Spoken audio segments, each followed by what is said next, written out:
to SF Nonprofit Spotlight, brought to you by SF Commons. I'm Keli Dailey.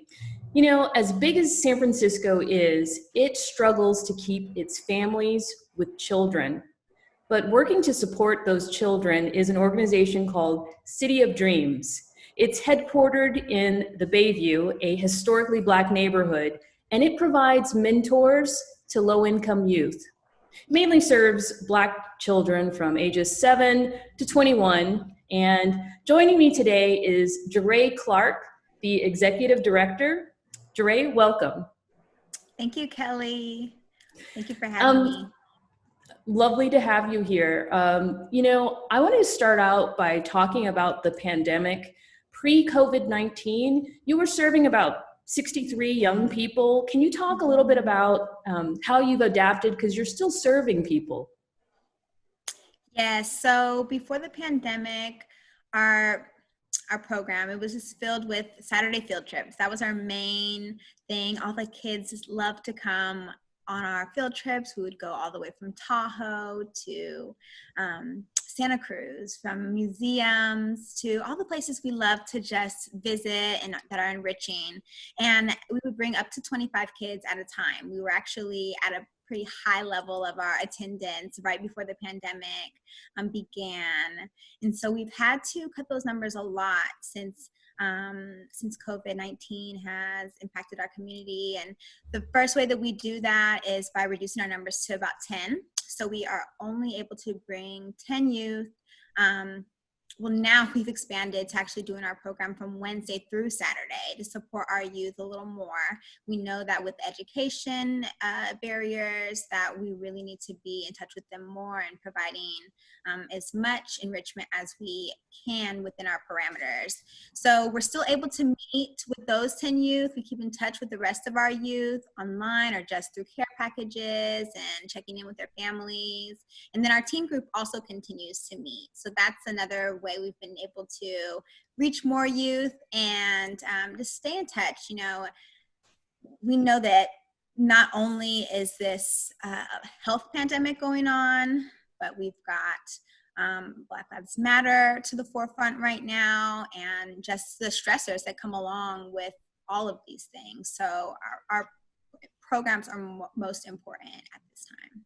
And one of your most popular programs, I believe, is your garden project, where youth and volunteers work. You were telling me about some of the lessons when we spoke earlier that the youth are experiencing. Can you talk about that? Yeah, so the Earn to Learn gardening program has been a staple in our program since our garden became a part of our site in 2009. And what we do with our youth is teach them about how to grow food from a seed all the way to harvest. And they get to earn $10 for every day that they spend with us. So that was one of our first parts of the program that we're able to bring back, knowing that we can be outside and spread people out. It was just the obvious way really to engage our kids at first. We also utilize our garden to bring in volunteers, so corporate volunteers, individual community volunteers.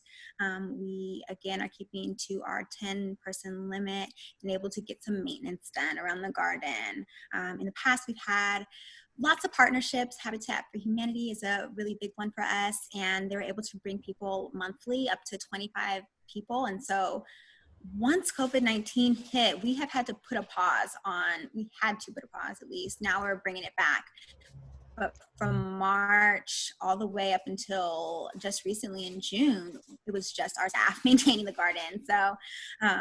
So it's been a good way to really bring the kids in and let them experience, you know, the peacefulness and the therapeutic aspect of getting your hands in the dirt and, you know, being stuck inside, as well as our volunteers. They get a lot out of it as well.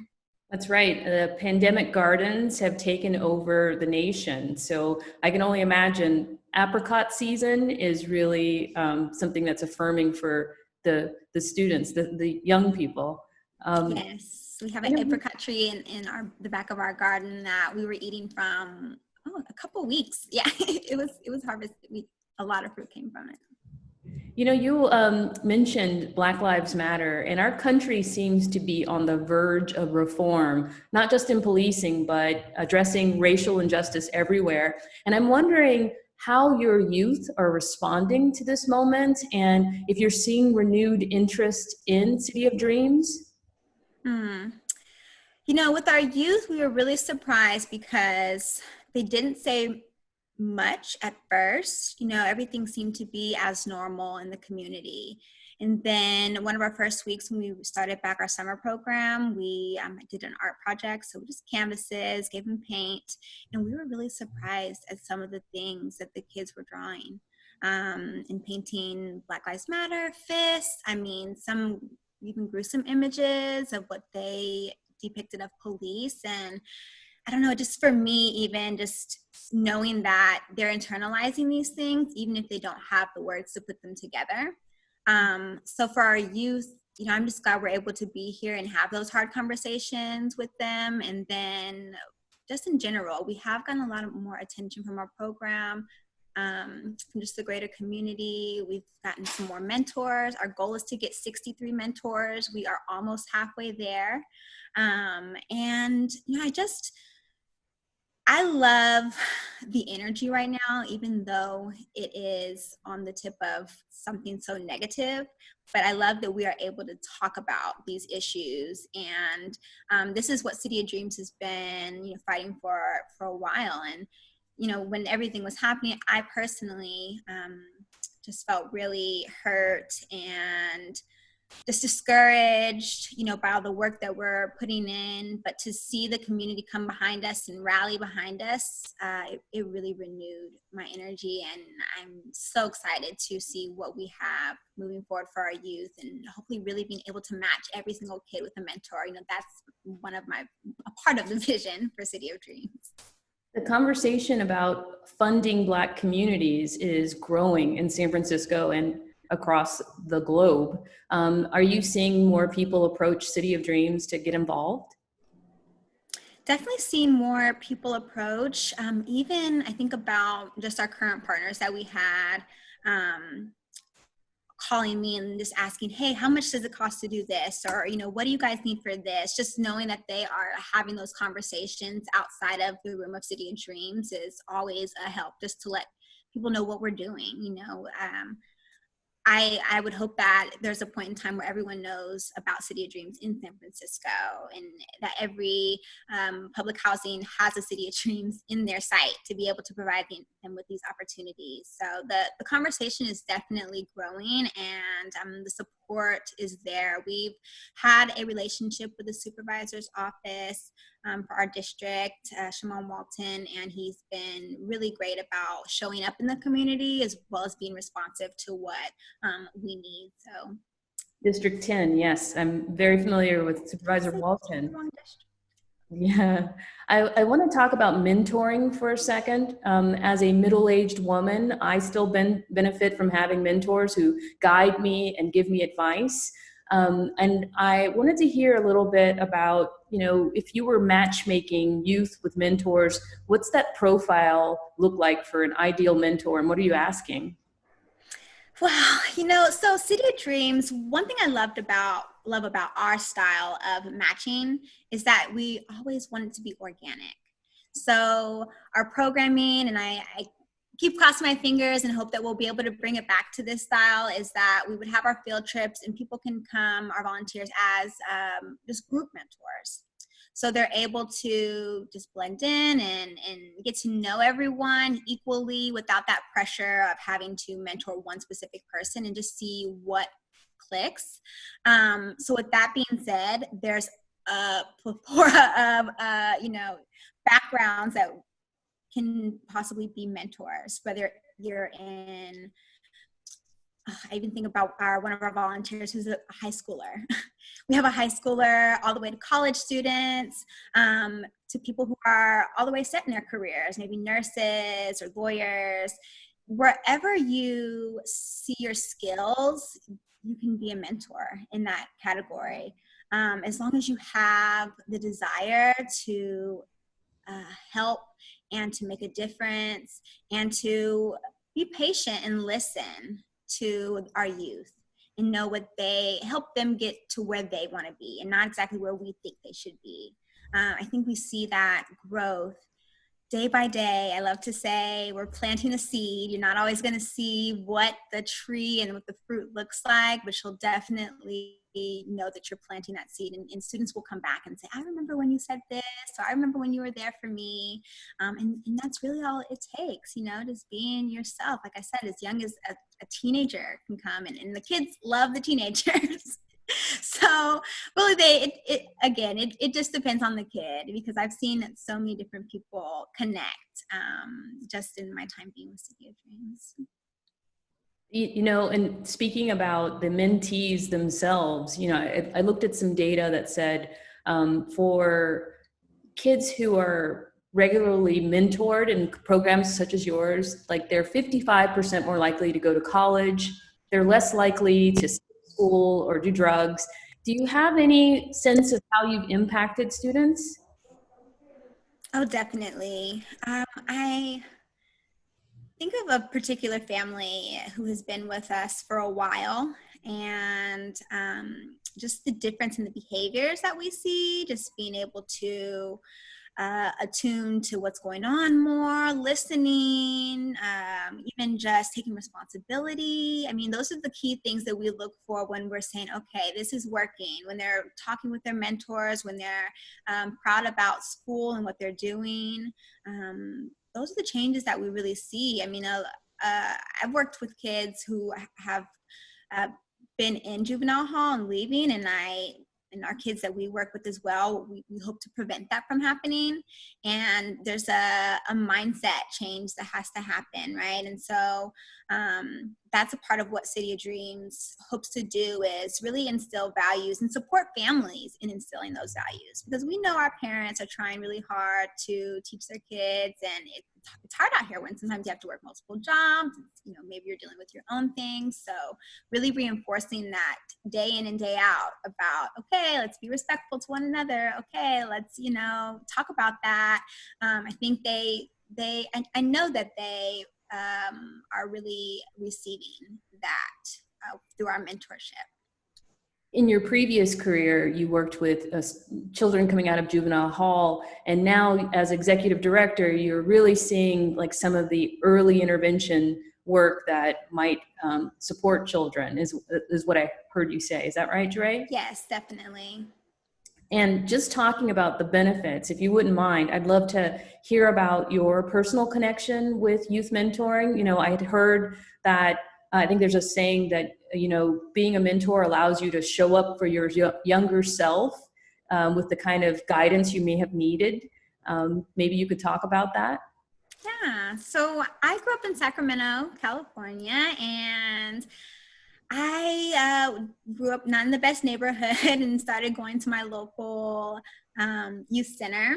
And I remember just, it just being such a fun space for me to just be with my friends and the people who worked there. I mean, I didn't even realize that they were like getting paid to work there. It just felt so organic.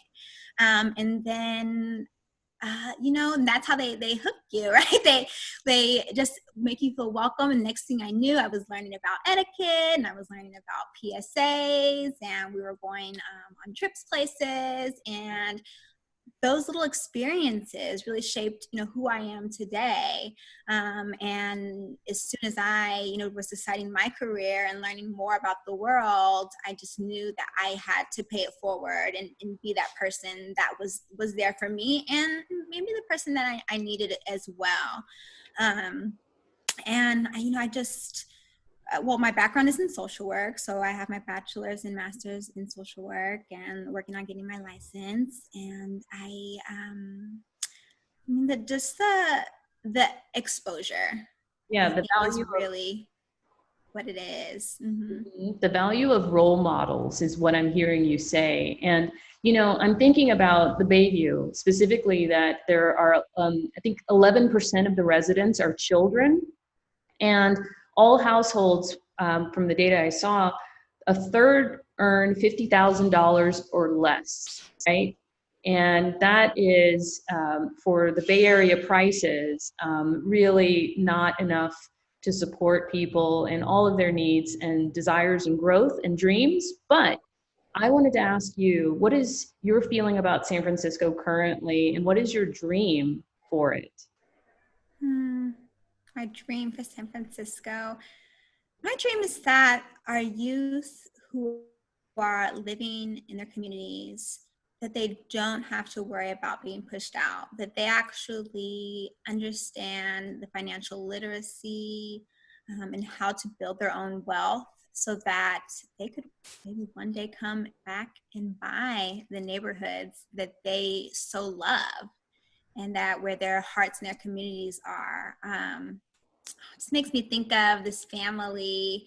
So we do a food bank every week on Fridays. And so I love being out there talking to the local ladies about, what's going on. And they actually shared with me, how their grandparents lived there and what used to be here on this site. And so that history is just so rich and so beautiful. And so I personally believe communities should have to move out or have to say, oh yeah, when we used to live in San Francisco. So how we make that equitable or how we provide those opportunities. I mean, it's going to take all of us, but it's definitely a vision that I hope for. I hope for that vision too, Jarae. Thank you so much for talking with us today. Thank you, Kelly. You've been great. Thank you for having me. Thank you for the work you're doing, and I appreciate your time. I'm joined remotely via Zoom by Rose Oser, Associate Director, and Shafer Mazow, the Managing Director of ZSpace. Thanks for being here, Rose and Shafer. And so, Rose, I want to turn to you first and just have you provide a overview of, what is ZSpace and how does ZSpace work with artists and art organizations here in San Francisco? Great. ZSpace is a nonprofit organization based in the Mission District of San Francisco. Our mission is to empower artistic risk in the service of creating new work. And by new work, we mean theater, we mean dance, we mean opera, music, multidisciplinary work, everything. And we have an interesting model that's a hybrid of self-produced work and also presenting other work from other organizations. So over the course of a year, we generally see 50 arts organizations or independent producers produce work in our space. And we have work year-round in ZSpace, which is our 244-seat theater, and Z Below, which seats 80. And we operate out of a former can factory. So it's a big warehouse space with very unique architecture, which allows artists to explore new work in other creative ways as well. We have a technical residency program where artists get professional resources and technical equipment to really focus on their artistic process. So we are process-oriented rather than product-oriented. We're all about what the artist needs and where they are in their development process to create exciting new work. Thank you. That was great, Rose. And so, Shafer, I'm going to turn to you and ask if you could please share with the audience how the COVID-19 epidemic is really impacted the production and work of ZSpace and how it operates. And clearly, we're still not to a place where we're going to allow people to come back into theater. So how's it impacted you guys, and what are you doing to address it? Certainly. So our business is bringing large groups of people together in a space to share live work. So the current mandates and risks of the pandemic have shut down all of our business. So our venues are closed at the moment and have been closed since March 12th, when I think the official shelter in place was announced.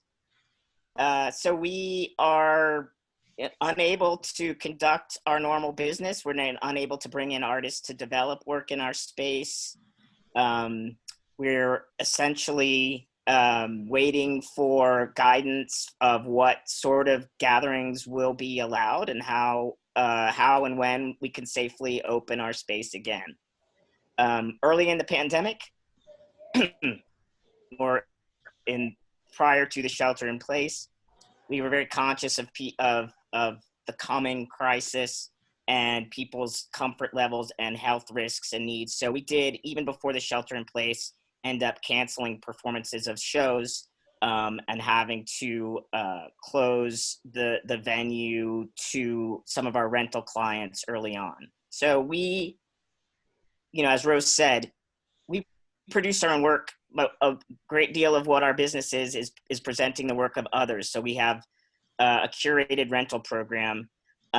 So all of the shows and slots we had booked between March and, well, now we're imagining through the end of the summer, that people had rented our space for their own productions. Those productions have had to be canceled or postponed. We are holding spots in future dates for those rental clients and producers, but with the uncertainty, nobody knows when we'll be able to resume our core business again. And Rose, you guys have been around for several decades. What would you say what's been the largest impact of Z-Space on our community, both I think in a theatrical cultural arts, but as well as in economic and psychological? I think Z-Space is known really for having a focus on the artist and the development process. And because of that, we're able to experiment with work that's at various stages of development. So artists can come into our space and choose what they need to explore. And that also means audiences have an opportunity to better understand the life cycle of a new work and what it takes to polish a show, so to speak. I think we also, our model of curating new work also means that we're different from other theater companies because we're not just operating under one artistic vision. And I think that's actually really important in a broader sense of what it means to distribute power and who gets to make art. That a lot of theaters have one artistic director that's deciding the 7 shows that happened that year. But we're really collaborating with a lot of other artistic directors of other dance companies and opera companies, and figuring out what they're working on and making we don't call it a season, but making a list of shows, a curated year of shows that includes many artistic visions and voices. So I think that's really essential. And Shafer, what are some of the needs that the Z-Space team is seeing out there with regards to artists and organizations? And then more importantly, how can people in our community get involved in supporting your efforts? Well, I think as every organization that is shuttered at the moment, our financial situation is precarious. So we are grateful to have received one of the Paycheck Protection Program loans that is keeping us able to employ our staff and provide some funding for like our on-call staff. So that's front of house and house techs and teaching artists. But after the end of the Paycheck Protection Program period, we'll have some real financial decisions to make. I think the one thing we are all focused on is the broader artistic community that Z-Space supports and that calls Z-Space home. So we have a full-time staff and we have some on-call staff, but the artists that produce work, perform work, present work, produce work, they don't have secure funding. So we've been trying to promote the Performing Artist Workers Fund, which is a program of Theater Bay Area, of which I'm a board member, who's giving direct grants to performing arts workers right now who have, they rely on part-time on-call work. And in this moment in time where there's just no work to be had, we are really thinking about those artists who don't have the support structure that we can as full-time staff. And the remaining connected with our community, and that artists are feeling supported both in terms financially, but in terms of being, you know, collectively thought of and considered part of the family and how to be taken care of. So I would say as much as we need support for Z Space financially, we need support for independent artists and arts workers as well in this time of crisis. And so where would, you know, an audience member go? Would they go to your website? Is there a special campaign you have going for the COVID-19? Or is there, you know, how would they support an artist and also Z Space? So you can support Z-Space by going to www.zspace.org and hit the donate button. We do not have a specific COVID-19 campaign at the moment. We're really trying to look holistically about what Z-Space needs, what resources we have, and where we can share with that community. Now, the Performing Artists Workers Fund is run through Theater Bay Area. So you can go to their website, which is www.tba.org, and directly donate to support an artist in need right now. And I think also, while we don't have a specific campaign going, we are regularly communicating with our audiences just to stay in touch, to keep our artistic lives and communities going. So you can sign up for our mailing list also at www.zspace.org, and stay in touch with us as we try to keep the artistic community of Z-Space going and the broader community of the Bay Area's artistic ecology going as well. Thank you. That was great. And then, you know, we're going to make sure that the audience has all your contact information as well. And I think the final question would be, and I'm going to direct this to you, Rose, what would you hope to see as positive things coming out of the pandemic? Yeah, really, since Z-Space's inception in 1993, Z-Space has been all about sharing resources. I think Word for Word is a great example of that, the way we have a resident company with its own artistic directors, but under our roof. And over the course of Z-Space history, we've experimented with other models of sharing space with other companies, not just on the stage, but also our office desks. And and I think for any arts organization to survive this pandemic, we're going to need to get rid of our egos and think more and more about how to share space and share resources. I don't think every venue is going to survive this. I don't think our staffs will necessarily be the same size. So I think this is a moment or an opportunity to really think about how we can collaborate in a much broader sense, and how the arts community can come together.